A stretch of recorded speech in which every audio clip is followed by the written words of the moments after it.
Bienvenue dans le débat consacré à la politique française au lendemain du second tour des législatives. Et c'est bien un tripartisme qui domine. Aucun camp n'est en mesure de gouverner seul. Le nouveau Front populaire est arrivé en premier, suivi d'Ensemble, puis du Rassemblement national.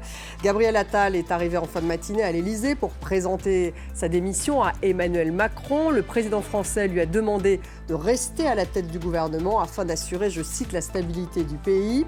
La gauche assure qu'elle va proposer dans la semaine, dit-elle, un nom pour occuper ce poste de Premier ministre. Olaf Scholz a réagi, parmi d'autres réactions internationales. Le chancelier allemand dit espérer la formation d'un gouvernement constructif. Il se dit aussi soulagé. Alors quels sont finalement les enseignements de ce second tour ? Est-ce le temps du Parlement ? Comment gouverner la France sans majorité ? Quels sont les risques de blocage ? Voilà les questions que nous avons posées à nos invités. J'ai le plaisir d'avoir à mes côtés Richard Verly. Bonsoir Richard, correspondant Stéphanie. En France du quotidien suisse Blick. Merci d'être là. En face de vous, Sylvain Bourmont. Bonsoir. Bonsoir. Vous êtes journaliste producteur de La Suite dans les idées. C'est sur France Culture. Bienvenue Sylvain. Jean-Philippe Desrosiers est avec nous ce soir. Bonsoir. Bonsoir. Vous êtes constitutionnaliste et professeur de droit public à l'Université de Lille 2. Bienvenue également. On va refaire un point d'abord sur les résultats. Je vous le disais, donc aucun camp n'est vraiment n'a de majorité, mais c'est tout de même la gauche, donc le nouveau Front populaire qui l'emporte en nombre de sièges avec 182 sièges, suivi donc de Ensemble, la majorité présidentielle, 168. 143, donc ce sont le nombre des sièges du Rassemblement national. Et puis vous voyez aussi que LR, les Républicains et divers droites, finalement, occupent 60 sièges. On va revenir d'abord sur les tractations qui ont eu lieu ce lundi avec Alexandre Peyrou. Derrière les murs de l'Assemblée ce matin, les députés ne sont pas encore installés. Pourtant, après des résultats plus morcelés que jamais, chaque groupe commence à négocier pour pouvoir gouverner. À commencer par la gauche. Arrivé en tête hier soir, le nouveau Front populaire appelle une nouvelle fois ce matin Emmanuel Macron à nommer un Premier ministre issu de ses rangs. Encore faut-il avoir un nom. Dans la semaine, nous devons arriver à nous mettre d'accord et ensuite au chef de l'État de tenir compte des résultats et de faire en sorte d'appeler l'un d'entre nous à Matignon. Pour se mettre d'accord, des tractations entre les cadres de la gauche ont eu lieu jusque tard hier soir. Aucun nom d'acté donc, et à écouter les insoumis, aucune piste ne serait refermée. On s'est vu hier avec les partenaires du nouveau Front populaire. On va se revoir aujourd'hui pour acter des méthodes et avancer sur des méthodes. Mais Jean-Luc Mélenchon n'est absolument pas disqualifié. Or, seule, la gauche n'a pas assez de sièges pour prétendre gouverner. Alors une alliance est-elle possible avec les forces du centre ? Selon Édouard Philippe, pas avec tout le monde. Elles doivent, sans compromission, favoriser la création d'un accord qui stabilisera la situation politique. Il va sans dire qu'à mes yeux, cet accord ne peut être construit ni avec le Rassemblement national, ni avec la France insoumise, à qui nous opposent des divergences de principe. De leur côté, les Républicains disent ne pas vouloir non plus d'alliance pour le moment, mais face à un Parlement qui s'annonce plus verrouillé que jamais, les négociations des prochaines semaines pourraient chambouler les certitudes. Richard Verly, alors les enseignements de ce second tour. Écoutez, le premier enseignement, je trouve quand même, c'est une note d'espoir.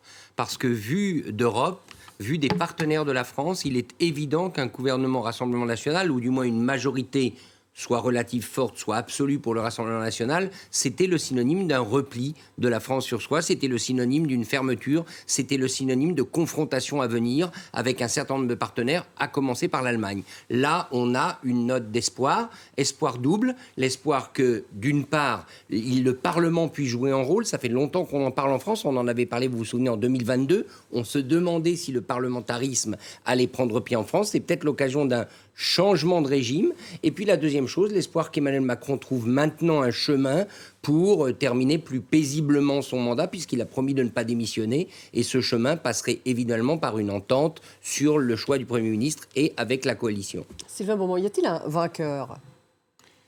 Il y a forcément un ou deux vainqueurs, il y a des perdants. Ce qui s'est passé, ce qui me semble le plus important dans ce deuxième tour, c'est quand même rare qu'un deuxième tour vienne en contradiction totale du premier tour. Ça s'est produit une fois auparavant, en 1978, où la gauche n'était pas parvenue au deuxième tour à concrétiser son avance du premier. Là, c'est tout autre scénario. C'est tout simplement l'efficacité de ce qu'on appelle ou ce qu'on a appelé le Front républicain. C'est-à-dire que les désistements qui ont été mis en œuvre ont vraiment barré la route du Rassemblement national qui n'a pas obtenu le nombre de sièges qu'il aurait dû mathématiquement obtenir compte tenu du score national, si vous voulez, qu'il avait fait au premier tour. Il y a donc clairement dans ce pays deux bons tiers des électeurs qui considèrent ce parti comme un parti qui n'est pas comme les autres et qui ne doit pas accéder au pouvoir et qui se sont entendus. Il fait encore peur, le RN, en fait. Évidemment qu'il fait peur. Il y a de quoi. Donc je pense moi, je fais partie de ces 2 tiers de Français qui considèrent que ce parti n'est pas comme les autres. Je le dis très, très. On est quand même très nombreux. Hein. Ils sont nombreux à avoir voté pour le RN cette fois aussi. Oui, il y a un tiers des électeurs. Et puis il y a 2 tiers qui considèrent tellement fort qu'ils sont d'accord au fond pour voter pour des gens qui sont leurs adversaires politiques. Quand on a vu quand même les principaux opposants à la réforme des retraites voter pour Madame Borne, ce type de signal est quand même très très fort. Ça veut dire qu'il y a d'un côté des adversaires et de l'autre il y a un ennemi. Et on n'est pas sur le même plan. Donc le résultat, c'est d'abord ça. Pour moi, le plus important en fait. Jean-Philippe de Rosier, alors pour le constitutionnaliste que vous êtes, est-ce qu'aujourd'hui c'est le Parlement qui va décider plutôt que l'exécutif? Est-ce que l'exécutif va vraiment émaner du Parlement? Ça serait un changement quand même. Non, toujours le Parlement qui décide. Nous sommes dans une démocratie, nous sommes dans un régime parlementaire. Les seules élections qui donnent le pouvoir en France sont les élections législatives.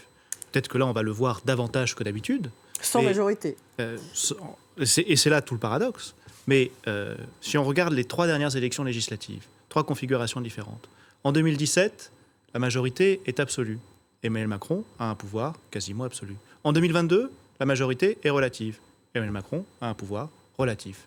En 2024, la majorité pour Emmanuel Macron n'existe plus. Le pouvoir d'Emmanuel Macron n'existe plus.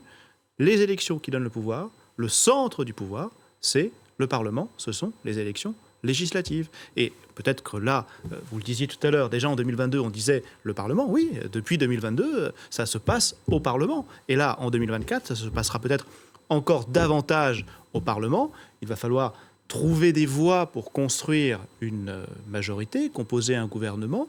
La tâche est ardue, mais elle n'est pas impossible. Mais la Ve République était faite aussi pour ça, pour Absolument. qu'un Parlement soit aussi morcelé. Alors qu'il y a un scrutin majoritaire, normalement c'était fait pour qu'il y ait des majorités claires. La Ve République a été écrite afin de permettre à un gouvernement d'agir en majorité relative. Lorsqu'elle est écrite en 1958, la Ve République, la majorité absolue est une hypothèse de manuel, d'école. Ça n'existe pas, ce n'est pas présent dans l'esprit des responsables politiques et de ceux qui écrivent la Constitution. On sort de la 4e République, d'un Parlement totalement éclaté, et précisément pour remédier à cela, pour remédier à la puissance des partis, comme disait le général de Gaulle, on invente cette 5e République qui donne avec un exécutif plus fort. Une force à l'exécutif qui confie et qui lui confie des moyens pour pouvoir effectivement gouverner en période de majorité relative. 4 ans plus tard, en 1962, là, le fait majoritaire apparaît. Mais seulement 4 ans plus tard, sans que la Constitution soit changée à ce moment-là. Elle contenait déjà les éléments qui permettaient de gouverner en majorité relative. Et on peut parfaitement gouverner en majorité relative. On la voit depuis 2022. On l'a vu d'autres fois dans notre histoire. Et d'ailleurs, les hypothèses où un seul parti a la majorité absolue pendant une législature sont tout à fait exceptionnelles. Richard Verly, c'est quand même assez compliqué de nommer d'abord un Premier ministre qui mette à peu près d'accord tout le monde, puisque s'il émane du nouveau Front populaire, entre Jean-Luc Mélenchon, Marine Tondelier ou encore Olivier Faure, il y a de très grandes différences, donc ils vont se mettre d'accord, disent-ils, pour proposer quelqu'un. Est-ce qu'il va falloir qu'il gouverne avec d'autres courants, peut-être LR, mais LR pour l'instant a l'air de l'exclure, peut-être certaines personnalités de la majorité, enfin ça commence, c'est compliqué. Alors, c'est compliqué, mais c'est un exercice assez habituel dans pas mal de pays européens. En Suisse, en l'occurrence. En Suisse, en l'occurrence. Alors, le système suisse est un peu différent, puisque le gouvernement résulte d'une coalition en quelque sorte forcée entre les principaux partis représentés au Parlement, y compris l'équivalent du RN, c'est-à-dire l'UDC, c'est-à-dire en Suisse, ce parti d'extrême droite, de droite nationale populiste, est au gouvernement. Ça, c'est le système suisse qui veut ça, puisqu'on confie le gouvernement aux partis représentés au Parlement, en tout cas les principaux d'entre eux. Non, moi je trouve qu'il y a deux questions que j'ai en tant qu'observateur. La première question, c'est qu'effectivement le choix de la personnalité va être très important, on s'en doute. Il faut que ce soit une personnalité qui, par définition, peut rassembler et pas exclure. Alors déjà, on peut regarder les profils. Il faut que ce soit une personnalité qui soit en mesure aussi d'amener un certain nombre de voix ou disons de sympathie du côté de la France insoumise, parce que mathématiquement, il n'est pas possible de monter une coalition, même avec une majorité relative, sans la France insoumise, sachant que le RN, lui, de toute manière, restera exclu. Et la deuxième question que j'ai... Donc c'est plutôt quoi, François Ruffin ou Marine Tondelier, plutôt que Jean-Luc Mélenchon? On peut lister les noms, on peut dire Olivier Faure, Parti Socialiste, on va voir qui il propose, mais en tout cas, il faudra que cette personne ait un profil de rassembleur au sein de son propre camp, éventuellement, comme vous l'avez dit, un peu au-delà. Et puis la deuxième chose, c'est l'attitude d'Emmanuel Macron. Et moi, je dois dire que c'est la grande question que j'ai. Emmanuel Macron peut-il faire un pas en arrière, devenir le garant des institutions, garant de l'unité de la nation, accepter un nom qu'on lui propose et derrière accepter un gouvernement et ne pas vouloir à tout prix récupérer, je dirais, des compétences et un pouvoir de décision que cette élection vient de lui enlever. Ça vient d'être dit, il a perdu le pouvoir que lui conférait une majorité au Parlement. Va-t-il vraiment en tirer les conséquences? S'il le fait, je dirais d'une certaine manière, ça prouvera qu'il a compris la leçon de ces élections qu'il a lui-même initiées. Et la clarification qu'il voulait, eh bien, c'est celle-ci. Maintenant, il n'a plus le pouvoir via le Parlement. Sylvain Bourmont, alors justement, à gauche, les tractations démarrent. Ils vont se mettre d'accord sur une personnalité consensuelle ou Jean-Luc Mélenchon reste dans le jeu? Non, mais Jean-Luc Mélenchon ne peut pas devenir Premier ministre. Il n'y a que les médias ou les journalistes pour poser cette hypothèse. Non, Mathilde Panot n'excluait pas aujourd'hui. Ou que les fans de Jean-Luc Mélenchon. Mais je veux dire, ils sont de moins en moins nombreux à l'intérieur de sa propre organisation, en fait, puisque le fait, là, c'est plutôt que François Ruffin, Clémentine Autain, M. Bèze, maintenant, ont quitté la France insoumise et que la fuite, l'organisation gazeuse, comme elle a été décrite parfois, est en train de fuir très, très vite. Donc, vraiment, sérieusement, il n'y a aucune chance pour que Jean-Luc Mélenchon soit en situation d'être cette personne qui rassemble. Je pense que lui-même l'a compris déjà depuis un certain nombre de semaines. Donc, non, c'est effectivement des personnalités qui peuvent sortir de n'importe quel des partis qui composent cette possible coalition et qui a formé ce nouveau forcément à Front gauche, populaire. Non, je veux dire à l'intérieur du nouveau Front populaire. Mais c'est une des hypothèses. En revanche, comme Richard Verly vient de le dire, la balle est entre les mains d'Emmanuel Macron. Va-t-il... Parce qu'au fond, la question, c'est comment on regarde l'hémicycle que vous avez présenté tout à l'heure. Est-ce qu'on le regarde de la manière dont vous l'avez colorié, c'est-à-dire en 4 couleurs, grosso modo, ou est-ce qu'on considère qu'il y a plutôt 3 blocs? La réalité, en termes de la sociologie électorale dans ce pays, elle conduit un certain nombre de gens qui travaillent sur les alignements politiques en particulier à considérer qu'il y a une tripartition de l'espace politique aujourd'hui, avec d'un côté le Rassemblement national, de l'autre côté la gauche coalisée, et puis au milieu quelque chose qui va de ensemble aux Républicains, en fait, et qui constitue la droite classique. Donc on aurait la gauche, la droite classique et l'extrême droite. C'est plutôt cette tripartition qui correspond à, grosso modo, un tiers, plus ou moins des votes. Et donc la question, c'est est-ce que Emmanuel Macron va tenter, il y a une rumeur à propos de M. Darmanin qui circule aujourd'hui, est-ce qu'il va tenter une coalition entre son groupe et LR ou est-ce qu'il va donner à la gauche la possibilité de proposer de monter un gouvernement et faire en sorte que ce gouvernement ne soit pas rejeté? Parce qu'une chose est importante. En fait, il ne s'agit pas, je suis en léger désaccord avec l'analyse qui a été faite tout à l'heure, il ne s'agit pas d'avoir une majorité à l'Assemblée nationale. Il faut ne pas avoir de majorité contre soi. C'est-à-dire que pour éviter les motions de censure, le Parlement est important, mais en fait, il est important de pouvoir s'en passer surtout. C'est-à-dire qu'un président, normalement, est élu avec une très forte légitimité qui lui donne une majorité à l'Assemblée, et puis le Parlement, après, on n'en parle plus. Et donc là, on est dans une situation différente. La question, c'est pas de construire une majorité, c'est-à-dire 289 parlementaires, c'est plutôt de faire en sorte que 289 parlementaires ne votent pas contre vous. Et ça, c'est le principe même du régime des motions de censure au Parlement. Oui, mais c'est toute la complexité avec justement cette physionomie actuelle de l'Assemblée. Personne n'a... Parce que vous parliez des désistements. Effectivement, l'électeur qui a voté pour le nouveau Front populaire alors qu'il était LR, ou l'électeur qui a voté inversement pour la majorité alors qu'il était LFI. Enfin, donc déjà, les cartes ont brouillé. Oui, mais là, vous raisonnez en termes de construction d'une majorité. En fait, il ne faut surtout pas avoir une majorité contre soi. C'est-à-dire que, en fait, la question, c'est plutôt de savoir si jamais il y a un gouvernement de gauche, est-ce qu'à un moment donné, les macronistes et le Rassemblement national vont voter ensemble une motion de censure ? Ou inversement, s'il y a un gouvernement porté par les macronistes et les républicains, est-ce que la gauche et le Rassemblement national vont s'allier pour voter une motion de censure ? C'est plutôt ça la logique. Oui, mais c'est toujours possible. Ça veut dire que vous excluez une coalition dans laquelle il y aurait, si je vous ai bien suivi, les partis de gauche et une partie de la droite.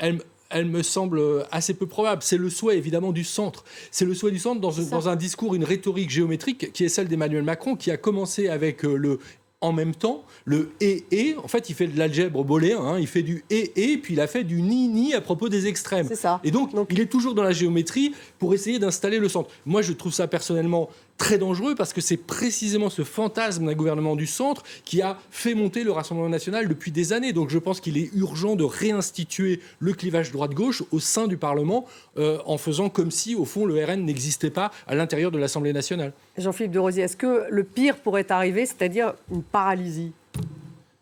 Moi, je n'y crois pas. Je n'y crois pas parce que... Il est vrai, et je suis d'accord avec vous, le gouvernement n'a jamais approuvé qu'il a la confiance d'une majorité à l'Assemblée nationale. C'est à une majorité à l'Assemblée nationale de prouver qu'elle ne fait plus confiance au gouvernement à la stricte condition d'être absolue. Le fait est que lorsque l'on peut s'appuyer sur un camp qui dispose déjà de la majorité absolue, c'est quand même beaucoup plus confortable, parce qu'on sait qu'a priori, il n'y aura personne qui ira contre soi. Lorsque ce n'est pas le cas, ça devient un petit peu plus bancal, voire périlleux, pour conduire un gouvernement et une majorité. On l'a vu au cours des 2 dernières années, avec une majorité relative autour de 250. Aujourd'hui, on a effectivement un Parlement qui est tout aussi éclaté qu'auparavant, mais plus équilibré dans les blocs. Là où avant on avait 250 pour la majorité présidentielle, 90 pour l'extrême droite et 150 pour la gauche, on a 3 blocs à peu près équivalents. Ce qui est envisagé, notamment par le président de la République, c'est de tenter toujours une coalition à partir du centre avec la droite. Sauf qu'ils ne sont, que si j'en crois les chiffres que vous présentez, que 234. 234, c'est moins que... je ne sais pas, j'ai vu... bref. Mais autour de 230. Voilà, on va se mettre d'accord sur ce chiffre-là. 230, c'est encore moins de 250. On voit toutes les péripéties d'Elisabeth Borne et aussi de Gabriel Attal, même s'il est resté beaucoup moins de temps pour parvenir à mener une politique avec 250. Et le soutien tacite, précisément des LR. Là, c'est 230, avec le soutien actif des LR, et donc compter sur le soutien tacite de qui ? Du Rassemblement national, en actant encore plus un rapprochement de ce côté-là. Moi, j'ai un petit peu de mal à y croire, et surtout, démocratiquement, je vous rejoins, c'est extrêmement dangereux. Il faut que Emmanuel Macron prenne conscience que hier soir, les électeurs lui ont dit qu'il ne pouvait plus gouverner. Donc ça veut dire qu'il doit choisir un Premier ministre du côté du NFP. Non, ça veut dire qu'il ne doit pas choisir un Premier ministre. Ça veut dire qu'il ne doit pas choisir un Premier ministre. Il n'a plus... Mais il va le nommer. Oui, il va le nommer, mais le Premier ministre s'impose à lui. Ce n'est pas à lui de le choisir, ce n'est pas à lui de construire une majorité. Mais vous verriez donc, comme Sylvain Bourreau, plutôt une émanation de la gauche. Gabriel Attal, dans la campagne électorale qu'il a conduite pour Emmanuel Macron, parce que Emmanuel Macron l'a chargé de conduire la campagne électorale, a dit clairement comme message aux électeurs, en janvier, le président de la République m'a élu. Je vous demande de m'élire. Les électeurs ont décidé très précisément de ne pas l'élire. Et donc, cela rejette Gabriel Attal, cela rejette à travers lui Emmanuel Macron, qui n'a plus le pouvoir. Il est simplement chargé d'assurer par son arbitrage le fonctionnement régulier des pouvoirs publics et donc de nommer comme Premier ministre donc plutôt à gauche. La majorité qui se dégagera. Est-ce que ce sera une majorité qui se dégagera de la gauche avec une partie du centre? Est-ce que c'est une majorité du centre avec une partie de je ne sais quoi, peut-être de la gauche? Mais ce n'est plus à Emmanuel Macron de Donc décider. ça, c'est en fonction des tractations qui ont lieu en ce moment. De son pouvoir décisionnel parce que les élections qui donnent le pouvoir, ce sont les élections législatives et Emmanuel Macron les a perdues. Richard Verly. Alors je sais que vu avec un petit peu de recul européen, ça peut paraître ésotérique, mais moi je persiste à penser que dans l'intérêt du pays, dans la situation où il est, et du fait de ce qui vient de se passer, c'est quand même un séisme politique. Un Rassemblement national à 150 députés, c'est quand même énorme. Ils doublent quasiment le nombre de leurs députés. Ils ont fait 35-36% au second tour, c'est-à-dire, je crois, 11 millions de Français, à peu près un tiers des électeurs. Si on veut quand même arrêter cette machine à produire du Rassemblement national, il faut donner de la stabilité, il faut montrer qu'on est capable de gouverner ensemble. Et si je regarde, pas en Suisse, mais en Allemagne, vous avez une coalition, il est vrai qu'elle est difficile. Très difficile, oui, mais elle disait notre correspondante à Berlin. Il est difficile, mais elle gouverne.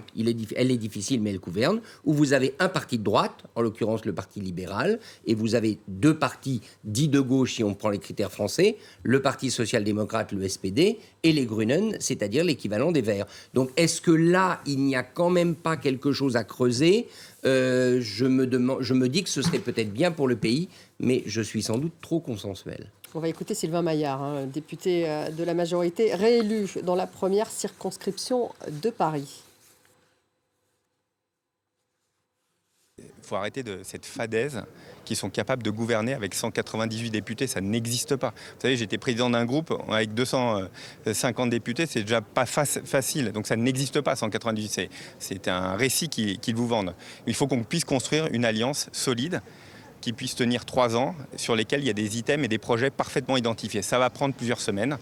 Sylvain Bourbon, ce que vous disiez, donc, là on l'entend bien, Sylvain Maillard, donc député de la majorité, qui cherche une coalition donc avec plutôt à droite. Oui, c'est parce que c'est, comme le disait Richard Verly, au nom du raisonnable, il faut quand même que le pays soit gouverné, etc. Bon, j'entends ce discours. Je vois aussi ses limites. Rappelez-vous, le Front National, puis le Rassemblement National, s'est construit dans la dénonciation de ce qu'ils appelaient à l'époque l'UMPS, c'est-à-dire le fait que les partis politiques traditionnels de part et d'autre, au-delà de leurs désaccords, s'entendaient pour avoir une sorte de duopole de la vie politique. Et bon, c'est assez catastrophique les effets que ça produit. Et ces effets-là classiques, à ces effets-là classiques a été ajouté le legs, l'héritage d'Emmanuel Macron qui a consisté à vouloir effacer le clivage droite-gauche. Ce dont on se rend compte avec ces élections, c'est qu'on n'efface pas comme ça dans l'histoire politique de ce pays le clivage droite-gauche, qui est quelque chose de très structurant. Toutes les enquêtes de sociologie électorale le montrent. C'est évident pour les gens de se classer sur cet axe qui est à cette position. C'est vraiment une des questions les plus faciles quand on la pose dans les sondages. Donc moi, je crois plutôt qu'une solution pourrait être, encore une fois, s'il s'agit de rester dans la philosophie du Front républicain et de considérer, au fond, que le Parlement, le vrai Parlement républicain, ne concerne que les élus qui n'appartiennent pas à l'extrême droite et que c'est à ce Parlement-là de dégager une majorité, au fond. Et donc là, on a des majorités qui restent relatives, même quand on fait cet exercice. Donc ce n'est pas facile, mais le bloc de gauche, à ce moment-là, est nettement plus fort. Donc il me semble assez évident que ce soit à lui, d'abord, de tenter de constituer un gouvernement. Jean-Philippe Deroutier, donc ça voudrait dire un gouvernement minoritaire, c'est comme ça que ça s'appelle. Oui, premièrement, c'est effectivement un gouvernement qui n'a pas la majorité absolue, c'est un gouvernement relatif ou un gouvernement minoritaire. On voit que c'est possible. Dans un certain nombre de pays d'Europe. Tout à fait, mais surtout en France, on sort d'une période de gouvernement minoritaire avec 250 députés. Il faudrait rappeler à Sylvain Maillard que d'une part, il n'était pas à la tête d'un groupe de 250, mais un groupe de 170, et que désormais, s'il est reconduit, il est à la tête d'un groupe de moins de 100 députés. Donc, à moins de 100 députés, on ne fait pas la loi dans la composition d'une majorité et d'un gouvernement. Or, lorsqu'il y a une coalition qui fait effectivement 198 députés, elle pèse davantage que celle d'un groupe de moins de 100 députés ou celle d'un groupe de 268. Ça, c'est le premier point. Ensuite, il n'est pas inenvisageable même d'aboutir à un gouvernement avec une majorité absolue. En fonction des configurations que l'on peut envisager. Avec coalition, ça veut dire. Alors. Oui. à ce jour, ce lundi 8 juillet à un peu moins de 20h, effectivement, ça ne paraît pas possible puisque les responsables politiques campent sur l'opposition. Mais si chacun campe sur ses positions, on n'arrivera nulle part. Donc des concessions seront inévitables. Il va falloir se concerter. Entre qui et qui Là, le président de la République peut jouer un rôle en tant qu'arbitre qui veille au fonctionnement régulier des pouvoirs publics. Il peut inviter les différents acteurs politiques à se mettre autour de la table, à discuter entre eux, à voir sur quelle base programmatique ils pourraient éventuellement s'entendre, quels sont les points sur lesquels on ne peut pas s'entendre et qu'on laisse de côté. Si ces points-là qu'on doit laisser de côté sont trop fondamentaux, on acte que telle coalition n'est pas possible et on part éventuellement vers une autre. Mais si on prend toute la gauche, qui fait un peu moins de 200 députés, et qu'on prend par exemple au moins une partie de Renaissance, je n'ai pas dit ensemble, j'ai dit Renaissance, qui est issue de la gauche, on avoisine potentiellement les 250, voire on augmente jusqu'à 300 députés. Donc tous les scénarios ont l'air d'être ouverts. Les scénarios sont absolument ouverts. Richard, oui, tout à fait. Et les scénarios sont ouverts et en plus, je dirais, la période me paraît favorable parce que Emmanuel Macron est... Vous êtes plutôt optimiste alors. Oui, parce qu'Emmanuel Macron est le dos au mur, mais il a quand même compris. Je veux dire, les messages qu'il n'avait pas compris en 2022, s'il les a pas compris aujourd'hui, c'est vraiment à désespérer. Or, lui, il dit qu'il ne va pas démissionner, il n'a pas mis son mandat en jeu. Donc, son intérêt en tant que président de la République, c'est que son mandat se termine, je le répète, calmement. Ce ne sera jamais le calme plat, parce que la politique, c'est pas ça. Mais il a intérêt à une fin de mandat qui se passe bien. Peut-être est-ce là d'ailleurs le levier dont il dispose, parce que dans tous les camps politiques, il y a des candidats potentiels pour le remplacer. Il a quand même l'arme de la dissolution dans un an. Peut-être qu'il pourrait passer un pacte en disant « je ne dissoudrai pas l'Assemblée ». Il s'engageait, lui, à ne pas dissoudre l'Assemblée. Bien évidemment, on ne le sera pas, mais ça peut être une arme. Et à aller jusqu'au bout de son mandat et à permettre donc aux différents prétendants à son poste de préparer leur campagne. Mais en tout état de cause, oui, moi je trouve que ce n'est pas une mauvaise nouvelle. Et puis le pays a quand même besoin de calme. Il nous a mis dans un sprint électoral. Peut-être qu'il faut qu'il se prépare au marathon. Mais le refus de la démission de Gabriel Attal aujourd'hui n'est pas synonyme de calme. Parce que Gabriel Attal... Là, il a dit que c'était pour la stabilité. Oui, donc, non, c'est pour les affaires courantes. Non. S'il voulait que ce soit pour les affaires courantes, il acceptait la démission et il demandait à Gabriel Attal de gérer les affaires courantes. Là, il refuse la démission de quelqu'un qui a perdu les élections au lendemain d'élections nationales, alors que la tradition républicaine commande qu'au lendemain, précisément, on démissionne. Gabriel Attal s'inscrivait dans le jeu et républicain et démocratique en présentant la démission. Emmanuel Macron, une nouvelle fois, fait usage de prérogatives qui, selon une interprétation de la Constitution, peuvent être les siennes, mais va à l'encontre du sens démocratique et républicain. Est-ce qu'il y a vraiment une énorme différence ? Oui, je partage vraiment cette analyse. C'est une nuance effectivement intéressante. À nouveau de voir que les mots calme et Emmanuel Macron ne vont pas très bien ensemble. Cette décision de dissoudre l'Assemblée n'est pas la décision d'un homme calme. Les propos qui ont été les siens durant cette campagne, de la grenade dégoupillée jusqu'à l'immigrationnisme, etc., ne sont pas des propos calmes. La menace de guerre civile, quand on est président de la République, ce ne sont pas des propos calmes. Mais l'idée là, c'est de ne rien changer pendant les JO. Deviendrait-il calme ? J'en doute.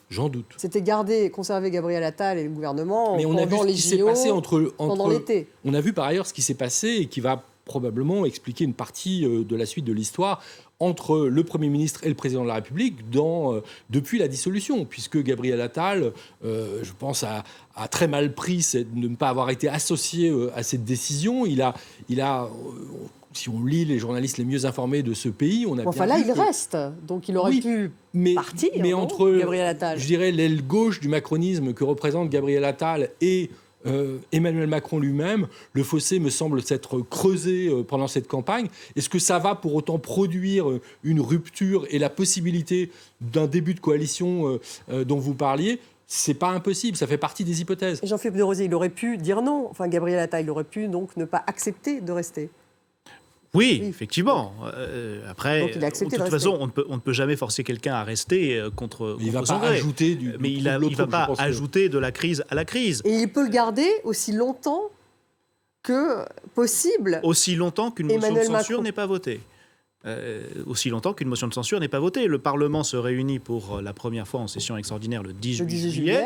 Si les députés décident de mettre en cause la responsabilité du gouvernement par une motion de censure et qu'ils la votent à 289 voix, là, pour le coup, dès le 19, tout à fait, là, pour le coup, la démission est constitutionnellement obligatoire. Et donc, il faudra acter cette démission. Ce serait assez stupide d'en arriver là, je pense, parce que le message me paraît extrêmement clair de la part des électeurs, qui, d'une part, il y a deux messages qui sont très clairs. Premièrement, ils ne veulent pas d'un gouvernement d'extrême droite. Ça a été dit tout à l'heure. Front républicain, nous ne voulons pas d'un gouvernement d'extrême droite. Deuxièmement, nous ne voulons plus d'un gouvernement d'Emmanuel Macron. C'était totalement explicite dans les urnes au premier et au deuxième tour. Le Rassemblement national, donc il se retrouve en troisième position à l'Assemblée nationale. On va faire un point en images justement sur les réactions de ceux et celles qui ont voté pour le parti de Marine Le Pen et de Jordan Bardella avec Claire Colnet. Un lendemain d'élection au goût amer. À Hénin-Beaumont, fief du Rassemblement national, beaucoup d'électeurs voyaient déjà Jordan Bardella à Matignon ce matin. Pour ces deux retraités, catastrophique d'en arriver là. C'est la douche froide. Très déçu. Très déçu. Les macronistes sont arrivés en deuxième position, le RN en troisième position, alors que c'est pas du tout logique. Parce qu'eux se sont regroupés, ils se sont mis à 3-4. C'est pas de bonne guerre. Est-ce que c'est parti remise? Est-ce que ça va changer quand même quelque chose? Non, mais c'est surtout l'avenir de ce qui va se passer maintenant. C'est pas ce qui va se passer maintenant. C'est ça qu'on a peur. Le RN, troisième force politique du pays, la désillusion est cruelle pour ses habitants qui ont réélu Marine Le Pen haut la main dès le premier tour.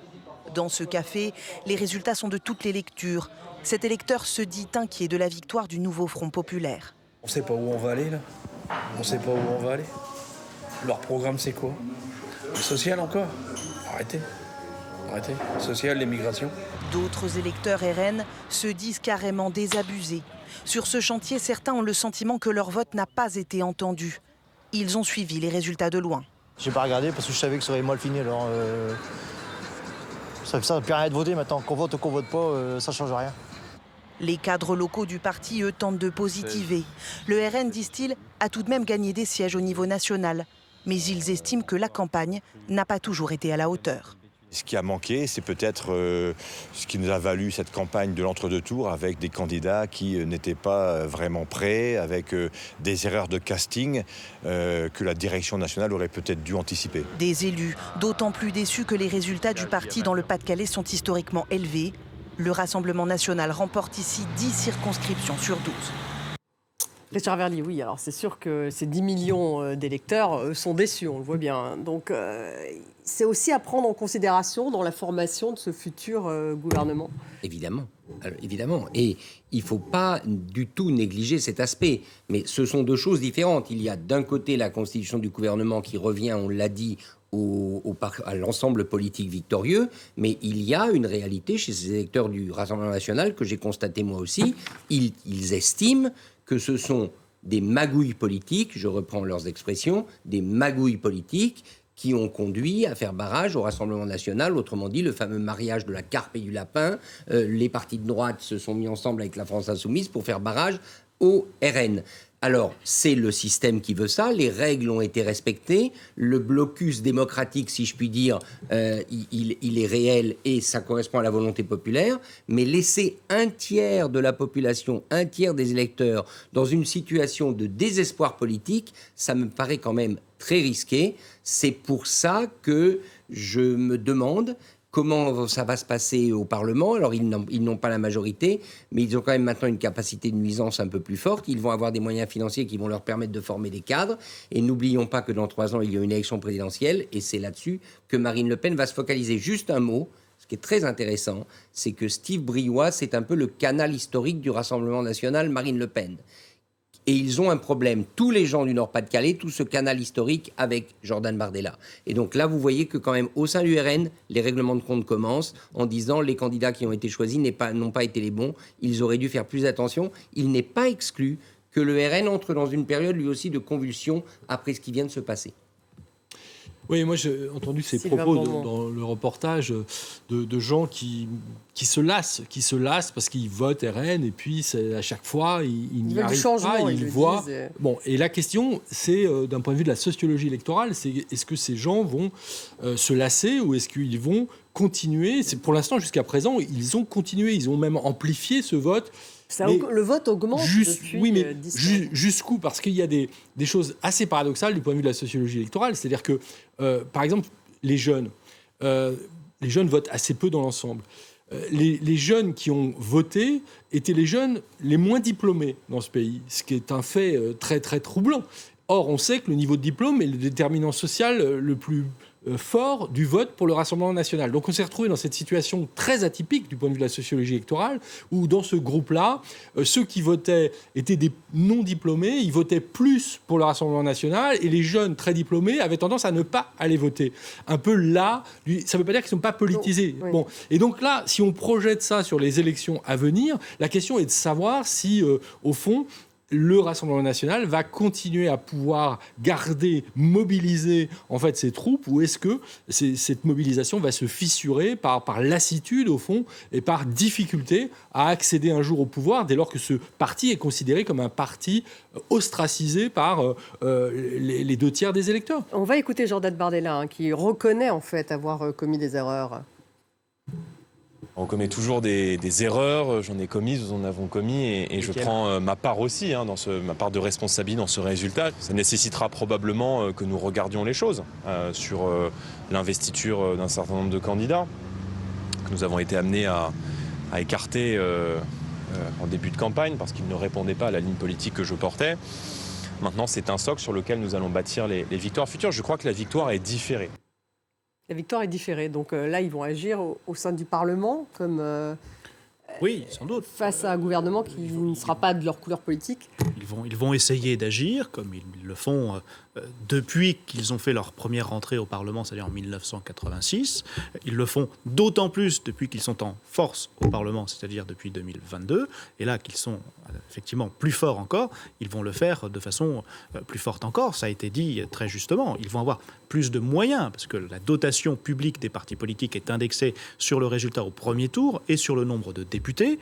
Et le résultat au premier tour et le nombre de députés est le plus élevé parmi toutes les forces politiques. Ça reste le premier parti de France. Même si ce n'est pas lui qui gouvernera, c'est le premier parti de France. En revanche, un point qui mérite d'être souligné, qui va dans le sens de ce que vous disiez, il y a derrière cette pseudo-victoire, parce que ce n'est pas une victoire, mais ce n'est pas non plus totalement une défaite, parce qu'il reste plus fort. Mais derrière cette pseudo-victoire, il y a tout de même l'échec de l'entreprise de Marine Le Pen depuis 12 ans. Depuis qu'elle a accédé à la tête du Front National, elle a entrepris une recherche de dédiabolisation qui passait par un changement de nom, par une tentative de changement de doctrine. Qui a permis peut-être le doublement, justement. Mais qui en réalité n'a jamais changé. La ligne politique est toujours la même. C'est un parti xénophobe, nationaliste et fasciste. Pendant la campagne, qui porte le discours n'était pas tout à fait celui-là. Des discours anti-constitutionnels. Mais si, c'est toujours un parti xénophobe qui s'oppose à l'étranger, qui veut creuser les inégalités. Et précisément, cette entreprise n'a pas fonctionné parce qu'en réalité, elle n'existe pas.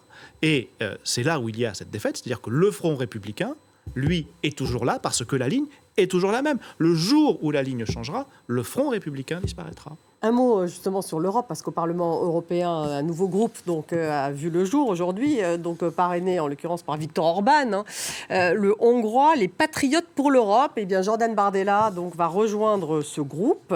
L'AfD n'y est pas présent. En revanche, vous avez la Ligue de Matteo Salvini qui va rejoindre également ce groupe, ce qui fait que ce groupe, les Patriotes pour l'Europe, d'extrême droite, va devenir 3e groupe au Parlement européen, derrière le PPE, la droite modérée, et derrière les sociaux-démocrates. Donc ça, c'est une stratégie pour arriver au pouvoir.